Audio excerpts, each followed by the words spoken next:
Вот так на кончиках пальцев рождается музыка, на них заканчивается тишина, и с них начинается симфония австрийского композитора Антона Брукнера. Обладатель всемогущих рук, всемирно известный маэстро Валерий Гергиев. Перед ним оркестр Мариинского театра. Это событие уникальное для всего мира, такого больше нигде не встречается, как вот у нас.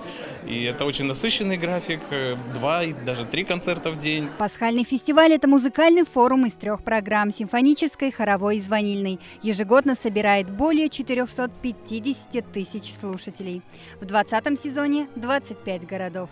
Очень интересно послушать, увидеть этот оркестр вживую. Как уж не попасть на Валерия Гергиева, это как бы самое, что необходимое. Значительный дирижер нашего времени. Смело могу сказать, что он человек гениальный абсолютно.